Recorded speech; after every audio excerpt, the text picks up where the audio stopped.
Hello, good morning guys. Apa khabar semua? Okay guys, Cik Bal ada dekat showroom. So kalau korang nak Cik Bal review kereta hari ni kan, boleh. Korang bagi tahu je DM. Lepas tu kita WhatsApp video call kan.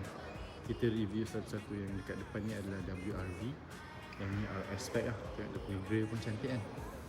Okay, yang kat depan kita sekarang ni adalah Honda City Hatchback V spec. Okay, Honda ada S, E, V dengan RS kan.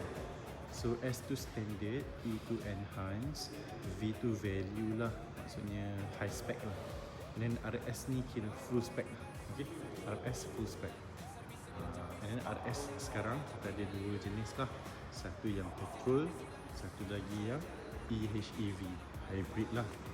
Okay, dulu kereta hybrid kalau korang nak rasa penjimatan kan, korang kena pakai Insight ataupun macam contohnya CRZ pun hybrid juga, ada yang hybrid juga, tapi korang bukan semua orang minat model tu kan.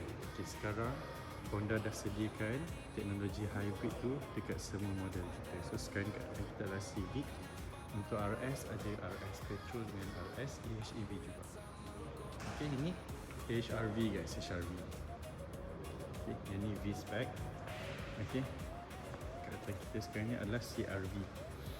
CRV ni depan kita ni yang E spec ni.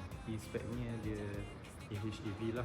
The only E spec dalam Honda punya model yang ada EHEV punya variant.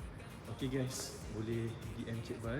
Lepas tu kita jumpa set meeting untuk test drive. Okay, thank you guys so much for watching. Tolong share status ni. Bye.